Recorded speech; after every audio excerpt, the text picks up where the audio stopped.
The courts are really holding up so far. They are really pushing back and saying, no, you can't do that. This is not okay. However, we are seeing an increasing refusal of the administration to abide by the courts. So this is the other piece here, and that's that the administration, by trying to single out people of color, usually migrants, but not always, trying to single them out, what they are doing is they are collapsing our legal system, especially over the issue of immigration. But once it's gone, it's gone. They're collapsing due process. They're collapsing the idea of paying attention to courts. They're collapsing all of that with, again, the idea of constructing a nation in which a very few, very wealthy, rich, white, and usually Christian men rule the rest of us. So we're coming to a real crunch time. Every day feels like things are ratcheting up because the American people do not want this. They're pushing back very hard. Bond markets are falling. There's all sorts of ways in which this is crumbling. Trump's mind is breaking.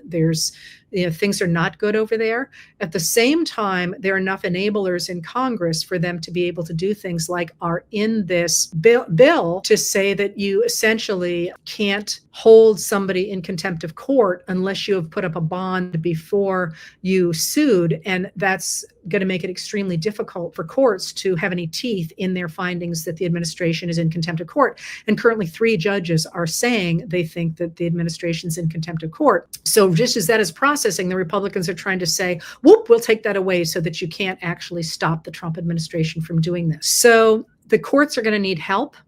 Congress is going to need help, and the American people are going to need help pushing their voices. And that's where you and I come in. I am just now off the road from my last trip. I've been on the road since September of 2023. And this is what I'm going to be dedicating myself to, is getting the word out on what's going on and how to push back against it. So once again, I would urge you to do a number of things. Call your Congress critters every day. There's the 5 apps thing on your phone you can use. Participate in your state government. Call people. Tell them what you want. Go to town meetings, whether they're held by Democrats or Republicans. Speak up. Write letters to the editor.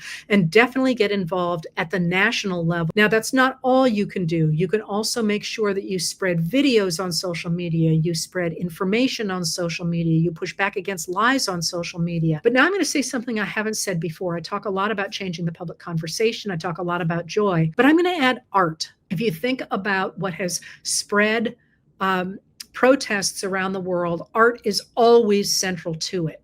So again, we all got to bring our A game now to push back on this rising concentration of wealth and power.